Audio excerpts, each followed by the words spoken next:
Welcome to Raging Nerd On, everybody! That's only funny if you follow us on Facebook, on our personal pages. It's nothing but the highest quality audio entertainment for our listeners. I bring farts. class to this. I bring all of the class. Absolutely.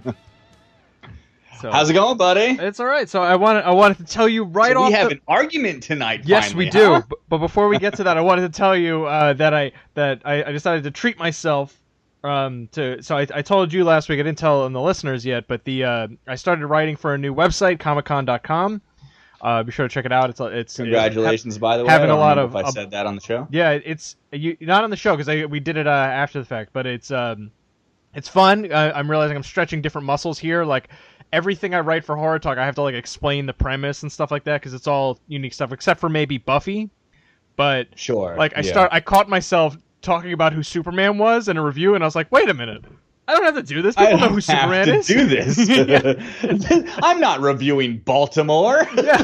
So I legit had to like stop myself, like delete a few sentences to not be like, Clark Kent is stranded here from the planet. Like what am I doing? I don't have to act like I'm directing a Spider-Man movie before this year. Yeah, so I had to stop it. It's been a lot of fun, but to celebrate starting to work there, I went out and got myself the first Marvel Legends figure that I've bought in ages, and it's really fucking Darkhawk. You bought it, Darkhawk? Yeah, I did. It was on sale on Amazon, and I was like, "Fuck yes, I want this Darkhawk." Good for you, because we're probably gonna get him thrown into the Blade Netflix series. I bet. I didn't have to pay $25 at Target because, like, at one point I picked it up and I was like, "Oh, if you weren't $25, I would totally buy you." So it was like $10 cheaper on Amazon. Like, oh wow, awesome. $15. That's nice. Meanwhile, I think it was like the only one that was that cheap because they're like, "No one gives a fuck about Darkhawk," and I'm like, "Oh, Darkhawk." No, nobody. I don't think I would buy it. And I love buying ironic shit. If the second a Super Pro toy comes out, you're not gonna buy a Super Pro toy. Come on. No, I'll probably just buy a starting lineup of Derek Jeter and call it a day. Oh yeah, I forgot. You like baseball. I forget. I love baseball. I also have another stupid thing I have to admit to later on in this episode. But yeah, let's get into our argument here. So you just posted this video on Facebook, which we will post onto RagingNerdOn.com as well. Yeah, with, this the show should notes come for with this context, episode. right? Yeah, but it was an IGN video, but it's from a guy, the Just Right YouTube channel by Sage Hayden. I think it's him who actually is doing it, or he's the guy who at least shared it with IGN. But he pointed out this concept of Bathos, which was a concept I had no idea what it was, but after seeing it, I'm like, oh, I know exactly what this is. I honestly just thought it was a super clean Shakespeare character. Yeah, that's what it sounds like. Bathos. Forsooth, I am soapy. Yeah, that was kind of lame. I'll show myself out. Yeah, thanks, guys. Good night, everybody. But it's this concept of immediately switching tone in a story from serious to trivial. So, like, having a serious moment and then having something that for comic relief. And he points out in the video that Marvel is guilty of this a lot. And it's something that it's like you don't really notice, but you're like, oh shit, no, they are totally scared of emotion, as this guy put it, of like, I don't want to get too close to being serious because then you might think I'm silly, so I'm going to just tell a joke now. Mm-hmm. And I think is absolutely right. And I think it's something like he points to Wonder Woman as being a movie that does this successfully and makes you feel actual emotions and not just like, oh, I guess that was fun. And I think it resonates because joke's sakes to alleviate whatever's going on. Yes. And I think it resonates because like I legit have trouble remembering the plot for some, like what actually happens in some of the Marvel movies after the fact. Like I'm trying to think, like he uses Doctor Strange as an example of someone that does this poorly. And I'm I have no real interest in watching Doctor Strange right now. Okay. Monica's been trying to get me to watch Doctor Strange all week, and I'm like, I don't really feel like it. I've watched it recently, actually, with it's on Jackie Netflix again. now. Yeah, we've been. I also watched Civil War again last night. So, and I saw this thing today, so I'm ready to fucking battle you. With the Doctor Strange thing, he has a point. That Doctor Strange's hero moment blew that moment, right? With the cape messing around with him. Because at the end of the day, the cape's not a fucking character we're supposed to care about. That's just a fun little thing in a fight scene. Yeah. That was a bad move. I agree with him on that. But he compared it to a movie that has no fucking jokes in it. First of all, there's which was Spider-Man 2. Spider-Man 2, which was in that moment, I agree with him, is awesome. It totally works, and it's a great moment. But he had the same fucking moment when Uncle Ben died in the first movie, basically. Like, okay, you didn't lose your powers, but like you already had a call to arms.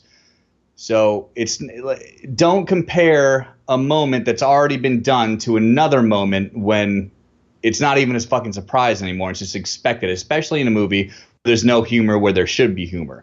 Also, when he compares it to other Marvel movies like Civil War and Guardians of the Galaxy, the guy fails to realize that those moments he compared them to, especially Rocket standing up when everyone else is standing up to try to save the galaxy, his character is to make jokes because it's a defense mechanism.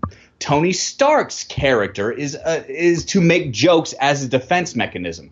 These are character traits. They're supposed to be there. If it's not there, then it's just a serious moment that characters don't act like themselves. And when you do have those super serious moments, i.e. in Civil War, when Rhodey is paralyzed, guess what? Tony Stark doesn't tell a fucking joke after that. He failed to mention that. Tony Stark doesn't tell a joke when he finds out Captain America knew that his parents were killed by the Winter Soldier. There's no fucking jokes after that. It's just seriousness.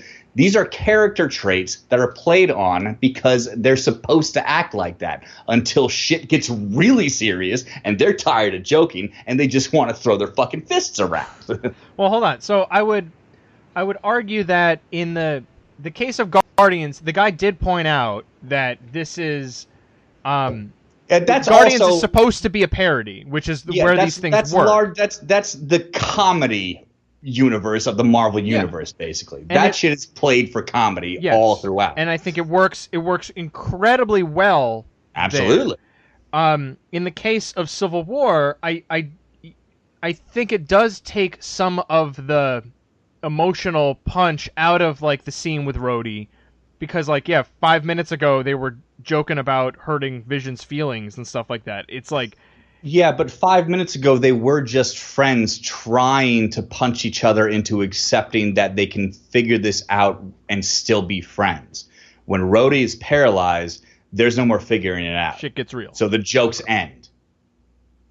The characters are all acting like their characters are supposed to act until that moment. Remember, these guys love each other at the end of the day. Before Rhodey is paralyzed, they don't want to be punching the shit out of each other, but no one has given anyone any other choice. But they still love each other, so they're gonna make jokes. Do we expect Spider-Man not to make jokes in a fucking fight? Like after 12 movies of watching Tony Stark be Tony Stark, we don't expect him to make a couple of jokes during a fight because he's done this every movie. These are character traits. This is how these characters act in this universe. I don't think the guy has much of an argument. I don't think he thought it out very well. I don't know. I see where he's coming from, and I get it. Because you know what? Hold on, let me give you another example of something that I noticed, and this is exactly what this Bathos thing is, and it's something I didn't have a name for it, but I had described it as such, which is kind of like getting out of a comfort zone. So, and that would be in Kevin Smith's Tusk. Did you see that movie? I am never going to watch that, dude. I looked up the clip of the end where Justin Long is the walrus, and I laughed my ass off, and that's all I need to see from that movie. Let me tell you, look, Tusk is a horror movie about a story where a guy turns another guy into a walrus. Okay, it sounds dopey, and it is, but It's like 90 minutes long, okay? And the first That is like too long. Listen, the first like 45 minutes and the last like 15 minutes are fucking legit scary. All right? It's well paced. It's really really creepy. Michael Parks is fucking brilliant in it as like this really terrifying guy. But the moment where Johnny Depp shows up, it turns into a fucking cartoon. Right, And I remember it's like you saying this is shit. where Kevin Smith is like, I'm getting out of my comfort zone. I need to put in a bunch of dick and fart jokes to balance this out a little bit because I'm not comfortable here. And it shows in a big fucking way, and it's disappointing because it's like, all right, you were building up to this, and instead of just holding the course and keeping into that like really that horror and terrifying mentality, you just veered backwards and went into what you're used to, which is again dick and fart jokes. So I think it did the movie a disservice as a result, and that's what they're getting at with this kind of stuff. Right, then it would have been better serviced if he used Kevin Smith movies instead of the Marvel Cinematic Universe, which has largely remained true to how their characters act in any given situation. True, but I don't think I disagree with his statement overall according to the Marvel Universe. That's it. I mean, I'm not saying like he 100% has a point. Mm-hmm. This happens in movies all the time. I mean, but I just don't think. I think he's scrutinizing the Marvel Cinematic Universe in a way that he just doesn't understand how characterization is supposed to work in these movies. I don't think that's it. I think it's a matter of like I think we're all very pleased with the Marvel movies because they make us laugh, because they're fun. But is there much past the funness than the like the laughs and everything? Like I said, I was just trying to like remember. Like, do you remember the plot to Thor: The Dark World? No, because that movie's garbage. That's 100% the worst MCU movie. All I remember is that Chris Evans had a fun cameo and Loki was awesome. That's the only thing worth remembering about The Dark World. Let's not talk about that in comparison to anything we're talking about right now, because it just The Dark World doesn't hold up against Howard the fucking Duck. All right.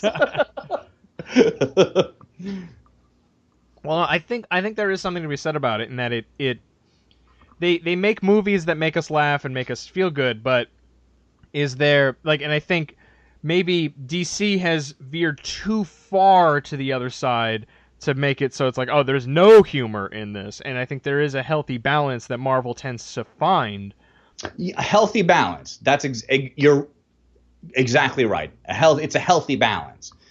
I'm all these movies that I mean, sure, they tell lots of jokes and I love them, but like at the end of the movie, like most of them make me feel a real reaction, especially Guardians of the Galaxy 2, Civil War, especially when Tony goes, "Did you know?" to Cap. Like that's a real fucking emotion that is coming from the audience. Like you feel for the guy.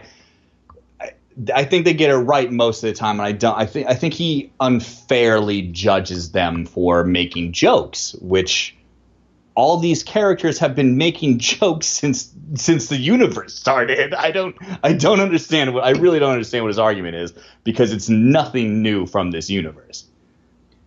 Yeah, I don't know. And you get those real visceral moments of real emotion in most of these movies, and they're not, and a lot of them aren't undercut by comedy. I don't think comedy, on a whole, comedy doesn't undercut a real feeling from any kind of art. It can't. Yeah, I don't. If it's done right, certainly not, because which I think it's largely done right in the MCU. Mm-hmm. Like there's laughs in the last 10 minutes of the Guardians of the Galaxy Volume 2, but I was still crying in the last fucking 10 minutes. It's a sad fucking movie. Thank God there's a couple of jokes. Well, that's an example where it's done well. My fucking bawling in the movie theater. But yeah, that's an example where it's done well, where they point out it's like that is it's more a parody than the regular movies that they do. Whereas like, yeah, you know, Avengers 2 or Civil War is not meant to be a parody. No, and I don't think it is, from the comedy and especially the airport scene where the guy points out, like, I feel bad that these people are fighting each other, and I was happy for the jokes. Like it's a nice little reminder that you're supposed to be having fun in this movie instead of feeling so bad for Cap and Tony. That's what I feel. Yeah, but I think that it if not done right, like, yes, I didn't cry in Civil War. The only Marvel cinematic movies that I've teared up in are Guardians 1 and 2. Because those were held and it's really the beginning of Guardians and the end of Guardians 2. Because those were handled so delicately and well that it just worked. It worked well. There's also no jokes in the opening of Guardians 1. No, it's the equivalent of the opening cancer, of cancer. It's Disney Pixar's Up in space. Like it's fucking rough. Yeah. But except with words that cut your fucking heart open because that dumb kid can't hold his fucking dying mother's hand. Jesus. Yeah, that's fuck, man. Like, I mean, I see where he's coming from, and I absolutely see where you're coming from. It just doesn't it doesn't ring true to me. No. That's my only argument. I mean, there's no point in me trying to say that there's no point in that argument because of course there is. It just doesn't ring true to me. Fair enough. Yeah, I don't know. Like, I'm curious what other folks think. Well, it'll be in the show notes for this on ragingnerdon.com for this particular episode. So I'm curious as to who's right and who's wrong. Is it somewhere in the middle here? Is it a healthy balance, like what we're just talking about? It's probably one of those last two, right? Yeah. Some of us are right and some of us are wrong, but all of us are the same amount of right or wrong. Yeah, sure, that makes total sense. It's all opinion. These are movies. I think what did I call the guy on Facebook? Emotionally stunted and a failed film student. Yeah, I think that was a bit much. Probably neither of those things. That was a bit much. Yeah, it was a little much. I haven't had a day off in a week, and I don't have another day off for another week, so I'm tired and I'm mad. So you're a little punch drunk, I guess. I'm a little punch drunk. So do you want to? Let's keep this emotional train going for a minute, and let's talk about someone who just died. Jesus. Yeah, I know. Stan Lee's wife, Joan Lee, died this week. She was 95 years old. Yeah. And they were married for 69 years. Can you believe that shit? That is an incredibly long time. That's some crazy love, right? Yeah. But one of the things that there's been a lot of articles and stuff written about her. She's come up in a lot of stuff. She voiced Madam Web in one of the Spider-Man cartoons. She's done voices for a handful of other Marvel cartoons over the years. But she, one could argue, is really the catalyst for the Marvel universe that we know today, because Stan Lee at one point, when Marvel Comics started back before, I think, what was it, Timely back then? Yeah. He was writing like westerns. What a dumb name. Yeah. He was writing like westerns and horror and romance comics, and he's like, I don't want to do this shit anymore. And he was like ready to quit, and his wife told him, write one thing you really like. Write one thing you love. And that was the Fantastic Four. And then that begat Spider-Man and the X-Men and the Avengers and Iron Man and the Incredible Hulk. So without the Fantastic Four, you don't get all those other things. And if it wasn't for her prodding him to be like, just fucking do what you love. Write something that you have your heart in it and not some like bullshit Western. And that's it, man. Like, so that was 75 years ago. Like, that was a ridiculously long time ago. And it's fucking crazy. Like, that's where this came about. And like, that's a bummer. Like, to have that person that's like, I mean, for argument's sake, a muse with you for that long. And we've criticized Stan Lee, and like when I first saw like a headline, it was like Stan Lee, I was like, oh god, he's dead. And they're like, oh, his wife's dead. Yeah. Well, that's well, sad I mean, too. we criticize everything we love. I mean, that's how art goes, But I mean, kudos for Stan and Joan Lee for a long marriage, well lived. I watched a Stan Lee documentary. I'm pretty sure it's called Excelsior, where she's not heavily in it, but like there's a good like 20 minutes devoted to her and Stan's relationship, and she was fucking adorable and super funny and made fun of him every time she spoke, and it seemed like she really kept him on his toes, and it seemed like such a loving relationship, and clearly it was if they were married for fucking a billion years. Like, I mean, we should all be so lucky. I mean, you and I are lucky to have like very supportive and very creative women in our lives. But, you know, most people don't. And like Joan and Stan Lee is a relationship, it seems, on the outer outskirts that I'm clearly on. It seems something to aspire to. And I feel real bad for him. And thanks, Joan Lee, for creating the Fantastic Four. Yeah, really. And the rest of my childhood, apparently. I mean, that's just such like a driving force in that creation, and like you wouldn't have it. So like, look, always encourage creativity. Oh, you know, you never know what you're gonna get out of it. So yeah, certainly a good thing to be creative, to be artistic. Yeah, it's a nice little story. Like you don't hear that about you don't hear that about from like the female side of the relationship at that length of a relationship. You know, like you never hear like a man like the husband giving credit to the wife for basically creating their entire life savings. Like, yeah, and it's certainly, especially for someone that's been together for that long, it's not like it's like, oh yeah, the old ball and chain, you know, I got this one nagging at me or something. No, shoot, they were just like legit in love for like 70 years. Like, it's fucking crazy. Yeah. It was a sweet thing to see, and I mean, all good things end. But at least they've had a long run, and that's nice. At least there's some comfort in that. I hope for Stan. Yeah, and hopefully it's not one of those things where it's like he dies within like a few months of her because she was. I don't know, that's the norm, yeah. Right? I mean, we might as well start the countdown. We're a comedy podcast. Come on. Oh man.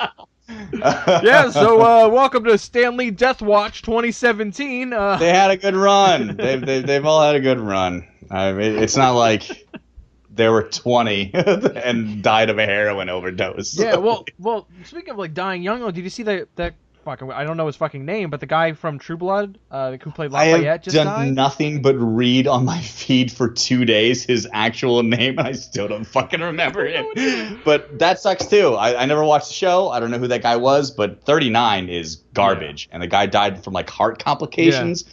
Fuck you, whatever is governing human life. Yeah.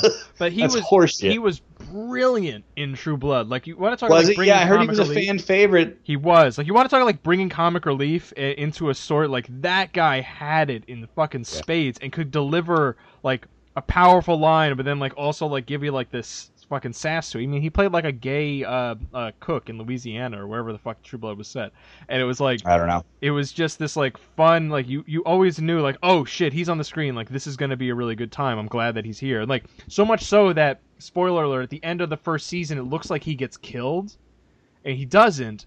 But it's like, oh, what the fuck? Like, you get like pissed because you're like, you can't, of all the people you could kill, you're gonna kill that guy, like the best character in this fucking show. Oh, so, poor guy. Yeah, poor guy. Bummer. Like scenarios like this, like when actors die this young, I'm like, oh well. I mean, if you fucking did so many drugs or this and that, or you were fine, blah, blah, blah. But like heart complications, like that is fucking crazy unfair. Yeah. That poor guy, that poor guy and his poor family. That's shitty. Yeah. So what other comedy shit can we talk about? So lighten this mood a little bit. Fuck. Homecoming is about to beat most movies, I guess. Yeah, so neither of us have seen this movie yet. I don't know when I'm going to see it. So I told we're going this coming Sunday. Yeah. So yeah. I have to fix my kitchen first because I realize there are many things I'm capable of. You broke your kitchen? I like fucked up my kitchen. Because you record one podcast in your kitchen and you destroy the whole thing. The whole thing is fucking destroyed. Monica, don't ever go away again. Yep. Please don't leave me. So what? I told you a little bit about this before, but basically like we decided like, oh, let's try to put new tile in on the kitchen. and then quickly found that it's like, this is not a good idea. I'm not good at this. Apparently, looking things up on YouTube does not mean I can do that. Nope, not even a little bit, because that's exactly the amount of training I did on this subject, and I'm just like staring at it like, why the fuck isn't it level? Why are all these bumps in the floor? I don't fucking know. But like the kitchen is like a mess. There's shit all over the place, and like we moved a bunch of stuff into the dining room, so I can't get a babysitter to be like, hey, cool, can you just feed my kids in this like small little hallway that I've opened up for you guys to sit? That's right next to the cat litter box and the refrigerator. Yeah, well, you can't have the kids sit there if you want to open the refrigerator, because it just won't open that way. So, yeah, is that cool? I'm gonna go see Spider-Man. I'll be back in 3 hours. Like, so I have to fix the kitchen. And finally, like yesterday, I officially threw the towel in, and I'm like, fuck it, get a number for a professional. We're going to have someone come in here and fix the floor for us, because I can't. I'm done. I'm done. There's no hope here. It's just we're done here. So I'm horrible at those things. Like I could paint. I could put a shelf on the wall, hang something on the wall like that. I cannot fix a floor. I cannot rip that tile up and everything like that. It's fairly involved. Yeah. It's a bit more than I was prepared to do. So yeah, I got to know my strength. I got to know my strengths, and this was not one of them. Most definitely not. Sure. Woof. So, yeah, no, I have not seen Spider-Man as a result, and I'm concerned because I'm like, I don't know when I'm going to be able to see. Not concerned, I'm just like, I want to go see the movie. I don't know when I'm going to be able to see it, because I can't ask another person that's like not related to me to come into my house right now. Well, I mean, never mind, because I'm not available in the next couple of weeks. Never mind. Really? Do you know how to fix a floor, BJ? No, I don't, but I could babysit your kids. But not for the next 2 weeks. I don't Sorry. know. I don't know how much I trust that either. No offense, but I'm like, I have successfully raised an 8-year-old child who is still breathing as we speak. So fuck you. I can't handle your fucking 2 boys. I know how to raise boys. You hit him in the face with a lightsaber until they pass out, right? Yeah, that's what we do every night. Yeah. That's how my father raised me. That's how I raised my boys. One day. The Force is strong with you. The Force is strong with you. Go to sleep. Yeah. CPS is weak.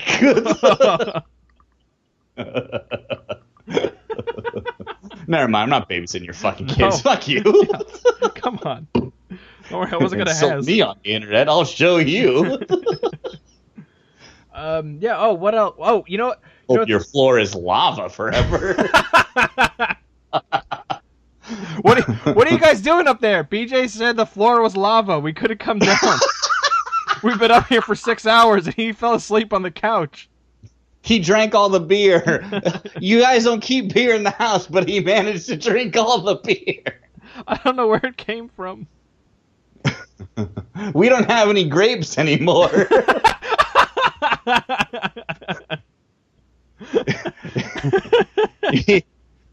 He peed on all the grapes and said, this will probably be good enough, and then sent us to bed.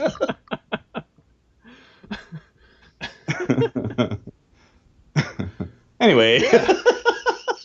So none of us have seen Spider-Man. Nope. I haven't even like read anything about it. In all honesty, yeah, like, I've kind of like avoided any avoided reviews spoilers. and stuff. Like I'm gonna go see it regardless. So it's just one of those things. Like, yeah, I know. Like I'm gonna go see it. I'm really excited to see it. It looks cool, but not yet. Yeah. Soon. I haven't seen anything since Wonder Woman. Same. I have been housing Netflix original series though. Yeah? What have you been watching? I watched Glow, and I watched Castlevania, and I watched Oh Hello on Broadway, and all of these things are spectacular. Oh, man, I haven't watched any of that shit. I showed Monica the trailer for Glow, and I was like, see, this is what we can watch. We're almost done with House of Cards. We can watch this. She's like, no, I'm good. You can watch that without me. Like, I think she's going to love Glow. I think she would too. It's got Alison Brie in it. Like, we fucking love her. It's also got the new Meryl Streep in the show. What? And Mark Maron. Is that who the main like guy is? That's Mark Maron? Yeah, Mark Maron is the main guy, who is really exceptional in the show. Really? Yeah, I don't really like Mark Maron very much, but I don't like him as like a human being. But he is extremely talented, and he is really great in the show. But he kind of plays like an exaggerated version of himself. Have you ever listened to the WTF podcast? I tried listening to it once, and I didn't get past the intro where he just complained for like a half an hour. He didn't even get to the guest. That's how every show is. Nah, and that's I'm good. Him, that's him as a person. Yeah, and I just skipped it. His part in the show is, maybe it's not exaggerated because that's exactly who he is. Maybe it's a toned down version of the actual Mark Maron. But Betty Gilpin, she was, you haven't watched American Gods yet, have you? Nope. Betty Gilpin, who is one of the stars in Glow, was our favorite part of American Gods, and she was only in it for like 6 minutes tops. And she is incredible, and she blows every actress in the world out of the water in Glow. She's fucking fantastic. Yeah, you gotta get on Glow, man. It's a great show. It's fun. I'm almost done with the first season of the Voltron show they have on there, so I think I have like one episode left on that, and then before I jump into the second season, I think I'm gonna jump over to watch Glow. Okay. Because yeah, it looks really good. You could probably put Voltron on the back burner. I know, like I'm almost done with the first season. I have like one episode left, and I fucking love Voltron, so I'm like, no, I'm gonna go with it. So let me finish that. I know there's How a new long are season those? Like 23 minutes? Yeah, it's a half-hour show. So stay up late one night, asshole, and then move on to good shows like a grown-up. Fuck you. Voltron is great. Okay, I'm not gonna have you sit here and besmirch the name of the Defender of the Universe. Okay. I was gonna battle you back, but after you said Defender of the Universe, I can't. What have you done lately? Okay, he's the Defender of the Universe. I haven't done anything. You're right. Voltron is a better man than me. The robot is a better. Five robots is a better man than me. You know what's like? I'm gonna check out Castlevania. I know Warren Ellis wrote the series, so I'm gonna check that out. I've been like following it through his newsletter for a little bit. But yeah, do you know who's the showrunner and producer for it? No, I don't. The dude who did the Dirty Laundry Punisher short, Adi Shankar. No shit, that guy. Dude, that was an awesome show. I'm telling you, this series, it's only 4 episodes and they're like 25 minutes a pop. It's fucking awesome. And I hate anime. I fucking hate anime. This show is rad as shit. Wow, I never played any of the Castlevania games. I've never played any of them. Oh, well, then you're not going to give a shit about the fandom of it. Yeah. Then it's just going to be a really cool introductory season for more of that show. Yeah, because they already announced the second season.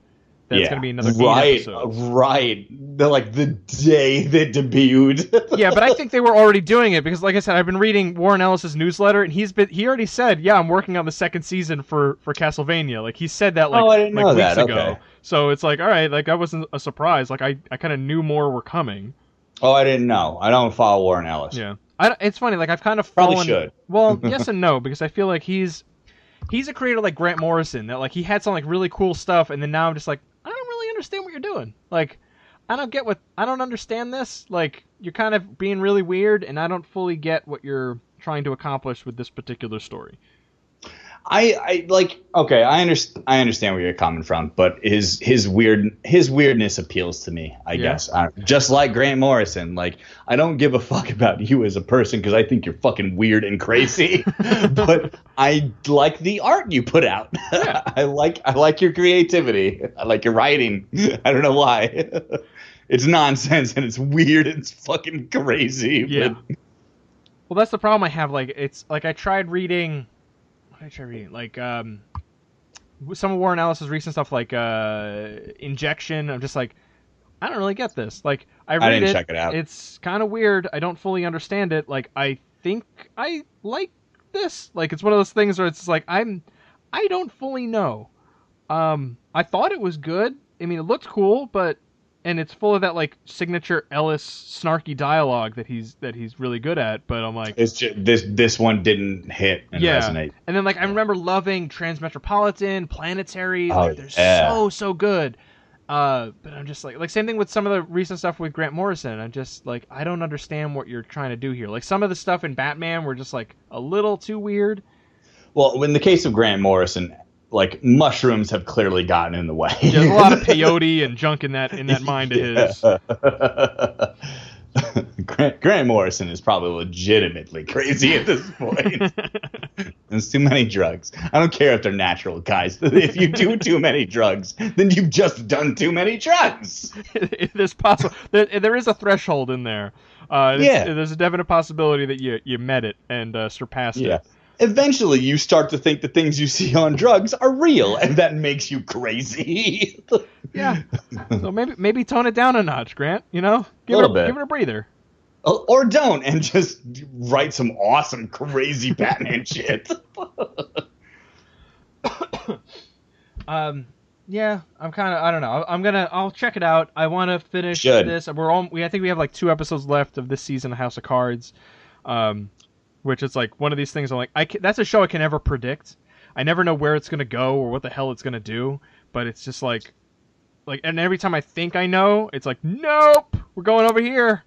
Fucking crazy. I still haven't watched that show, and Kevin Spacey's in my top 3 favorite actors of all time, and especially after Wonder Woman, like I should probably want to watch everything Robin Wright's in. Dude, she is phenomenal in this show. She is? She is so fucking good. That show seems like a dramatic SNL sketch to me at this point in our political climate, and I don't know if I want to watch that now. That's the thing, dude. It is really, really creepy how close they get, because like this season debuted like not that long ago, like a couple of months ago, right? Like at the end of April, maybe. And they announced the season that when they were going to release it on Inauguration Day, and then it came out like 3 months later. The amount of stuff. And remember, they release all the episodes at once, so they drop like 12 or 13 episodes just like that. The amount of stuff that eerily mirrors the actual stuff that has happened during the Trump administration is really fucking scary. Because there's so many things where like, that happened. Like, that legit happened in real life. And we're seeing them talk about this in a fictional setting where something that was made before the actual events happened. It's fucking crazy. I don't know if I want. I think I'm gonna wait until after this presidency is over to watch it. Because part of me is like, is the Trump administration watching this and getting ideas? Because that is also a possibility. Yeah, the most political shit I watch is just whatever comes up on the news and John Oliver. Yes. And like that gets me mad enough. I don't want to be mad at Kevin Spacey for the rest of my life. Well, that's the beauty of the show, because I can't separate fact from fiction. Well, that's much like our president. That's the beauty of the show, is that him and Robin Wright are horrible people, but you kind of root for them, and it leaves you feeling like this weird like juxtaposition inside, because you're like, they're despicable human beings that have done heinous, horrible things. But they are the protagonists of the show. Yeah, but I kind of want to see them succeed. I kind of want them in the White House. I want to see what they'll do when they get there. What they'll do to get there. I guess there's no show if they don't succeed, right? Yeah, they are the stars. Well, look, the show is called House of Cards, so the whole thing is like. What is the guy named like Joe Cards? Yeah, please. Yeah, he's the senator. Please tell me his name is Joe Cards. No. Joe and Sarah Cards. Yeah. That's exactly what it is, and he's a retired magician turned senator. And I am in. Yeah, I'm in. Every so often, he turns to the screen and goes. He makes the Bill of Rights disappear for his inauguration day trick. Every so often, he'll turn to the screen and go, "I've got an ace up my sleeve," and it's kind of on the nose, but you just gotta go with it. It's gay rights. Now you see it. Now you don't. Yeah, I mean, you just gotta go with it. Medicare. Now you see it. Now you don't. Sorry, every episode is just now you see it. Now you don't tricks. Yeah, he could have come out with a couple different gags. I mean, at one point he sews the Constitution in half. It's kind of weird, but the season finale, he finally figures out how to remove his thumb from his hand. Yeah, and he goes, "Hello, America." Oh, cool! Something that doesn't screw everybody. Is this your card, America? So, yeah, there's. It's the Joker card. But no, it's definitely worth checking out. Check out the. I will one day, I guess. Like, it's just there's so much on Netflix that is a bigger appeal to me, I guess. Yeah. I still haven't watched like the Get Down or Dear White People. Nope. I still haven't fucking finished Iron Fist, and I have a month left to finish. Yeah, that's show. true. So that's like looking forward to what's coming. Like we talked about the movies that are coming this year, but on television, Game of Thrones comes back in a few weeks. In next week. Is it next week? The 15th. I thought it was the 15th. I thought it was the end of July. Yeah, a week from today. Fuck. So that comes back. Dermot Derns. Yeah, what was the and yeah, then the Defenders later. Is that later this month as well, or is that August? Like mid-August. And that's just gonna drop. I mean, like, look, I can tell you, like, Iron Fist, like, unfortunately, does not get better. I know, but I have to watch it. You do, because you have to see what the end of it is. Like, how far along did you get? I have 10 minutes left to watch of episode 5 until I can watch the rest. You're not even halfway there. 10 minutes before the episode ended, and I never went back to it. This was the second day of it being out. Yeah, I don't blame you. That was probably after the millionth time where he went, "I'm Danny Rand," and it's like we fucking know. We know. What a disappointment. What a bummer. I hope Defenders makes him cool. Yeah. I think there's a... You know what? My biggest hope is that all they do with him is just make him the rich benefactor of the team. Yeah. Hey, man, we need a hideout. That's all I want from him at this point. I don't even give a fuck about Iron Fist in the MCU anymore. Just give money to the people I care about and then get the fuck out of the way. Yeah. Luke Cage needs a new sweatshirt. Can you help him out, man? He needs a new hoodie. It's full of bullet holes again. All the time. Can you help him out, Danny? Thanks. All right, you got this one? All right, cool. Yeah, that guy has a fucking, like, an open Zoomies account. Six fucking hoodies a day. Yeah, it's like, it wouldn't be that bad if people just stopped shooting at him for like 5 minutes, but... They don't. It's a hard knock life when you're a Luke Cage. Yeah, the guy's just trying to get his no haircut. Shooting at him. Yeah, I'm trying to think of what else is like, and then obviously eventually all the CW shows are going to come back, which you're not watching, but yeah, that's another thing. Like it's just a matter of I started a new job last week, and we're still trying to figure out how to fix both of our schedules so we can actually hang out together and watch shows.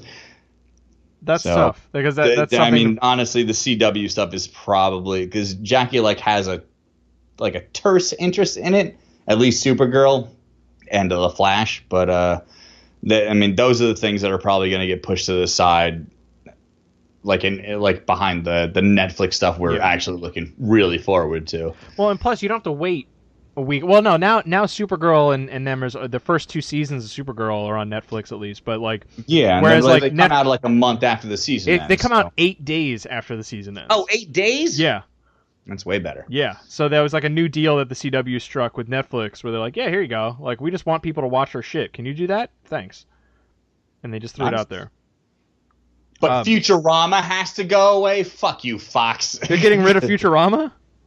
Yeah, it's almost gone. They're taking all the Futurama seasons off. I never watched the new ones. I never saw any of the new ones. Really? They were really great. Were they? Man. Yeah, you should probably call out of the work the next couple of days because it's almost gone and just finish the last 2 seasons of Futurama because they are excellent. That series finale is wonderful. Did they actually end it? Yeah, they end it. No, ending? Fucking Comedy Central gave them a real ending, and it is beautiful. Oh, yeah, I love that show. I watched a lot of the commentaries when I was in college. I picked up the DVDs and I was watching those. I would put those on while I was working on something else, and I would just listen to the commentaries a lot because they make for a really entertaining show. on their own when you just listen to those. Just listening to the best cartoon creators ever talk about their cartoon. I love they talk about things like how they invented the language and then a bunch of nerds decoded the alien language, and they're like, well, fuck, now we got to make more. So they went and made a whole different one. They made their own math theory. Did they? For an episode in season 7, yeah. That checks out apparently. Wow. Well, that's like the whole Harvard connection kind of thing when you get into a lot of those shows. Sure, they are a bunch of really smart people. So they're all ex-writers for the Lampoon. You don't get the right for the Lampoon unless you go to Harvard. You have to be smart to write for the nation's dumbest newspaper. One step above Mad Magazine, I guess. No, I don't know. Mad Magazine was usually a lot funnier than most National Lampoon things, right? Yeah. But, I can't fold Van Wilder 3 into a fun picture. That's hitting below the belt. Because it's I feel like those are what? They're the ones that put the belt on in the first place. But is that really their fault? How much did the people that wrote for the Lampoon have to do with Van Wilder 3? Probably nothing, right? Yeah. But whatever. Don't sell your shit to the lowest bidder. Lowest bidder? No, yeah. I guess not. I mean, they have 3 to 4 good movies in their entire history. Yeah, Animal House and Animal House. And they have 2 fucking American Pie sequels that went straight to DVD that were written by Lampoon editors. What about isn't the Vacation movies? Aren't those Lampoon movies? No, I don't think wait. Christmas Vacation stuff. I thought that was. Oh, yeah, you're right. Yeah, they were Lampoon movies. So they got a couple of. Maybe they just stopped. Not 3 good. Christmas Vacation was good. I like European Vacation. I don't care what anybody says. Yeah, I didn't think those are bad. Eric Idle's in that shit. Bleeding like crazy. I think, maybe it was just in the heyday of the 70s before they're like, oh, we could just pump these out on direct-to-DVD and make a shitload of money, do it real cheap. And that's when it seemed to have gotten greedy. I mean, you're the Harvard Lampoon. You didn't need to. I don't think you needed to You really need the money. Pump out sequel and sequel and sequel of Van Wilder just to have money in your account. What were we talking about? I don't know. It definitely wasn't Netflix. The Lampoon. No, Netflix. It was Netflix. We talking about Netflix and the stuff that was on there. Yeah, it's just a time thing of being able to sit down and being able to watch. Monica and I splurged yesterday because it was we watched 2 episodes of House of Cards. Woo! Oh, God damn. Look out, world! Yeah. We're getting crazy.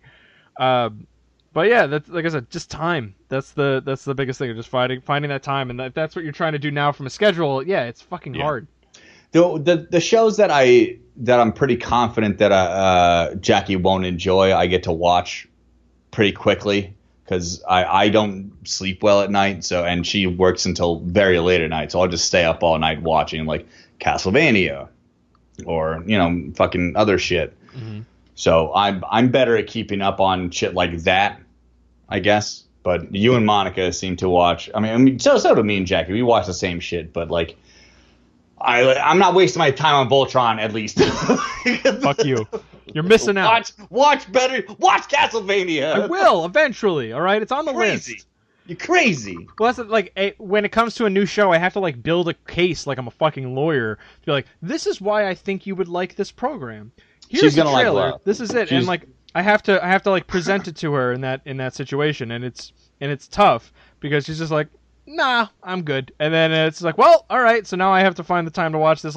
When my time is limited as it is, but then it's a matter of all right, when do I have an hour that I can just watch something like that by myself, where I'm not with you, and it's maybe on my lunch break on the day that I work from home once a week. So it's maybe that's when I can do it. Maybe I'm not speaking facetiously here. Glow is all every episode is tough ass ladies getting to be tougher ass ladies, and there's all the shitty guys in it like completely get steamrolled over, and like the show is fucking awesome. It's the Wonder Woman of lady wrestling TV shows. That's what it is. Also, it's mostly jokes, but it's fucking awesome. You're gonna love Glow. I really think Monica's gonna love Glow too. Yeah. So hopefully, look, she'll listen to this episode, and then what will happen when I get my real time commentary, we'll see if you've sold her on the show or not. I hope so. I don't want to say a whole lot about it because I don't want to spoil anything, because it's one of the most fun things I've watched in a long time. Yeah. No, I want to check it out. I've heard nothing but good things about it, so I definitely want to watch it. So again, just finding the time to do that is the difficulty. They have in the proud current kind of tradition of finding actual wrestlers who can act their asses off. There's this one lady, I can't remember her name, but she plays Machu Picchu. She's the heftier woman in the show, and her wrestling character's name is Machu Picchu. She can act her fucking ass off. Like, they have a really good wrestling actor in the show. Yeah, those are hard to come by outside of They really are. Like, what do you got? 3. The Rock, John Cena, and this lady now. Yeah. Because I know it's not Hulk Hogan. I could say that much. It is not Hulk Hogan. No, it is definitely not. I love Mr. Nanny not Mr. Nanny. Fucking Suburban Commando and Wrestling Nanny or whatever. Wasn't he in like 3 Ninjas or one of those? No. It's not 3 Ninjas. That was wait. It wasn't 3 Ninjas. 3 Ninjas movie? He was in like No Holds Barred, Suburban Commando. It was Mr. Nanny. I'm bringing up Hulk Hogan's IMDb page right now. We should do a Hulk Hogan movie. Fuck no. What, are you crazy? No Holds Barred is a fucking masterpiece. No, well, I don't know. Like I still want to do the in-person Ninja Turtles 2 with our significant others, because I feel like that would be funny. He was in 3 Ninjas, not even the original 3 Ninjas, the sequel to 3 Ninjas, High Noon at Mega Mountain. Oh my goodness. Wow. Hulk Hogan wasn't even considered for the first 3 Ninjas. Nope. Awesome. He's in we gotta do the sequel. We gotta do the one where Hulk Hogan's in it. That's gonna be awesome. Where are you gonna even no one's gonna stream that. No one gives a fuck about I guarantee there's no way to movie. buy or watch that movie at all. We need to find a VCR. That's we're what we're gonna have to reenact it and commentary on it while we're acting it out. We're gonna have to find the script and then just do the movie. which I'm 100% on board. No. That sounds like a blast. Yeah, I would like to do the Ninja Turtle sequel with Monica and Jack. Yeah. But also, the Spawn movie just hit Netflix, so we should probably think about that in the next few months. Oh we should probably do the Spawn movie in a few months. Man, I remember watching the Spawn cartoon on HBO. Oh, that doesn't hold up, by the way. No, it doesn't. I just watched it like a couple of months ago. Yeah. It's bad as fuck. And remember how great that show was? Like, I remember catching it like sporadically as a kid, and I was like, "Holy shit, this is a movie! It's fucking dark, and it's a comic book." And Seth MacFarlane awkwardly introduces every episode, like, "Hello, I'm Seth MacFarlane, and I'm just in my basement you keep drawing." saying Seth MacFarlane. That is Todd McFarlane. Oh my god! I'm a family horrible guy awkwardly introduced. I'm a horrible comic book fan. I'm gonna get fired from my new job now. I'm gonna get fired from Comic-Con. They're gonna listen to this and be like, "Oh man, yeah, this guy can't tell Todd from Seth." Oh, I probably shouldn't have. My impression. You just got this job. I'm sorry. My impression of your boss was. Maybe edit this part out.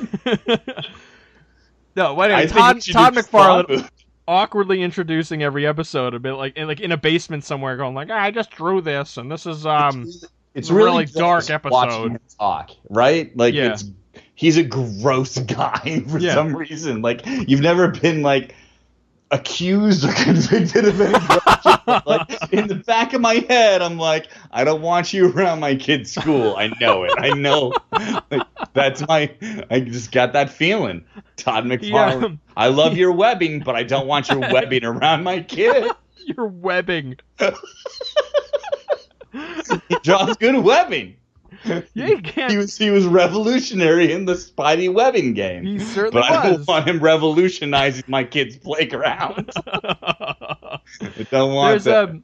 I remember seeing like an interview with him where he talked about he has this office in like Arizona somewhere, and he says like, I have like an iron bladder. I could not pee for like a really long time. If I kick you in your dick, you're gonna pee all over the place. Todd McFarlane, shut up. But he said that he'll have meetings and he'll put people like sitting so like the window is like shining in their face, and he'll just keep giving them water, and then like to the point where they're like, and he goes like, we're not gonna leave until we get an answer and we decide what we're gonna do with this, and then like he just keeps filling them up with water, and then until they're like, I really have to pee, whatever you want, I'm done and I'm gonna leave now. And that's his negotiation strategy. What a fucking George Lucas psychopath bully Todd McFarlane is. Wow. Ew. Yeah. I do. Ew. It's kind of gross. Yeah, I've always known I don't like that guy. I definitely don't like him now. Holy shit. But we should definitely watch Spawn again and eviscerate this motherfucker and his dumb ideas for the reboot movie. Yeah, he's been talking for a while about doing a new movie, and it's like the day of release for Spawn the movie about the reboot movie. Like no one cares about Spawn right now. Like that's the sad thing. Like Spawn was a big deal in the 90s. 25 years ago, Spawn was a big deal because it was Todd McFarlane, and he left Spider-Man after selling millions and millions of copies of Spider-Man. He left and started his own thing, and it became Spawn. It was a big deal. Yeah. Now, that book, I will tell you, I read the first 10 issues of it within the past year. It's terrible. Has not aged well. No, I mean, not he's in an the least. awesome. Tom McFarlane is an awesome artist, not a great writer. And that's evident also, if you go back and read that his Spider-Man run, that they let him, they're like, yeah, you go ahead, make your own book. It looks incredible. Does not hold up. It is not a fucking story. It is a piss poor story. Nope. So, you know what's a better image creation than Spawn? Concrete. Remember Concrete? No, isn't that the guy from Youngblood? Yeah. No, that's Bedrock, I think. No, it's Concrete. Really? What's? I thought Bedrock was the big rock dude from Youngblood. Who's Concrete then? Maybe it's not Youngblood that I'm thinking of. Because that was Rob Liefeld's thing. That was I made the X-Men and the Avengers. Maybe I'm reaching too far back to remember correctly. Concrete was the guy who could see for miles, and he was made out of He was a gray Hulk basically, but not the Hulk. Oh, okay. No, that was a Dark Horse thing. Yes, I just pulled it up. Dark Horse. You know what? You know what was a better creation than Spawn? Concrete from Dark Horse. I just Googled it. Yeah, that's it. It is just like a big fucking blob. It's like garbage. It's like a less formed version of the Thing. Yeah. Yeah. I liked Concrete. Yeah. But just like I liked Spawn, and we all see how that ended up. The 90s were a crazy time. Hey, guys, remember Darkhawk? Because I do. Yeah. Remember Sabretooth's ongoing series? Oh, what's that? It was canceled after 3 issues? Oh, that's why I don't That was the 90s. He probably had a good 30-issue run. They gave everybody a fucking... Sleepwalker had 50 episodes. 3 issues. Fucking Sleepwalker had 50 issues. There were over 100 issues of West Coast Avengers, okay? I still have I have a single random issue of Sleepwalker. Fucking Wonder Man had an ongoing series. Darkchild had an ongoing series. The 90s, it was a very different time. They gave everyone their own book. Yeah, the 90s are the reasons edgelords have power now. Yeah, so the 90s kids. So, I think that's... Anyway, we gotta watch Spawn, and we gotta rip that shit apart. All right. I'm fine. Just with no guest directors this time. No guest directors. This is all just a B and James. All right, that's a good plan. We'll plan to do that soon. I have to rewatch that movie. That's not going to be one I'll be able to watch with my kids though. Like I was able to pull out with B movie. Like, hey kids, you want to watch Spawn? Like it was kind of like not a hard R, but like if I'm remembering correctly, like 12-year-olds should not be around that movie. No. Like John Leguizamo makes like a lot of like pseudo pussy jokes in that movie. Like it's not appropriate. No, not by a long shot. That was a hard R PG-13 movie. Yeah, man, that was the 90s. So I don't know what to tell you, but they were awesome. They were awesome, and they broke comic books. Yeah. Everything I've ever owned is worthless because of the 90s. Yep, they're not going to send me to college. Nope. Remember when comic books could send you to the college? Nope. The 90s don't. They never did. That was what I remember buying comic books and telling my mom, like, this'll send me to college, Mom. I'm going to be rich. No. No, motherfucker. The ones your grandpa bought that we threw away when he died was going to send you to college. Not Spawn. Not these Charles Barkley and Michael Jordan comics that your lesbian aunt bought you for no goddamn reason. I had Jose Canseco, thank you very much. Did you? I did too. I totally had Jose Canseco my aunt bought me like a bunch of sports comics. Like, motherfucker, do you know what comic books are? I don't want this shit. Like they were until they were destroyed in a fucking fire, they were in pristine condition because I never touched that shit. I ain't reading Jose Canseco's fucking Marvel comic or whatever it was. His fucking origin story. Origin story. His origin story is just bullying and steroids. That's Jose Canseco's origin story. The Jose Canseco story. Oakland. Fuck you, Oakland. And this is coming from a guy who likes baseball. Fuck Jose Canseco. Forever and ever, amen. Reality TV star Jose Does a Canseco. shitload of steroids and then sells out everybody for doing steroids. Motherfucker, get in the NFL and then we'll talk. I'm on the wrong podcast now. Yeah, you lost me. I don't know what the fuck you're talking about. So anyway, find us on iTunes. Thanks, guys. RagingNerdOn@gmail.com, at RagingNerdOnPod on Twitter. That about does it, folks. I have been James Ferguson. I like wrestling, too. We'll talk about that next time. Never told anybody about that before. Your secret shame.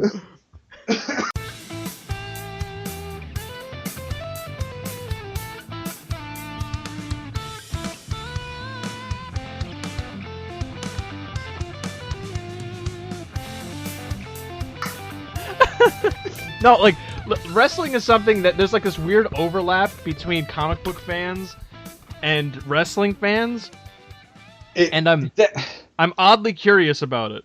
It's you know what I've been doing. I started playing. I re-downloaded a wrestling game that I downloaded a long time ago because I like wrestling games. But I downloaded it again because I loved Glow and I wanted to play wrestling shit again. Wrestling's dumb. I realize that, but I kind of love it. And if you watch Glow, you'll realize why I love it, because soap operas are hilarious. Well, yeah, like I watched it as a kid, and I watched like during like the Attitude Era of WWE, where like it was like D-Generation X and fucking and Stone Cold Steve Austin. That's at its heyday. That's when I like stopped watching it, when those guys finally like left kind of for good, and like wrestling started to have stars that just went by their names instead of like cool names like Undertaker and fucking X-Pac. X-Pac and The Rock. Like, and then they were just known as like, I'm Dean Ambrose. I'm gonna wrestle now. Like, your name is Dean? I'm not watching this fucking show. Go back to the fucking I don't even know where you were going. Go back to the comic book store, Dean. No one cares about you. Suck my ass, Dean. I know you can beat me up because you trained to be a wrestler, but still suck my ass, Dean or Seth. One of their names is Seth. Fuck you. The kid on my mathlete team was Seth. You were on the mathletes? Not a good one. I kept their stats.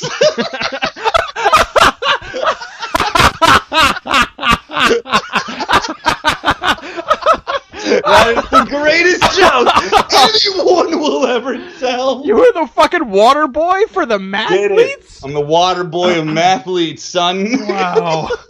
Oh my! I don't have to do this show ever again. I just told the greatest joke in human history.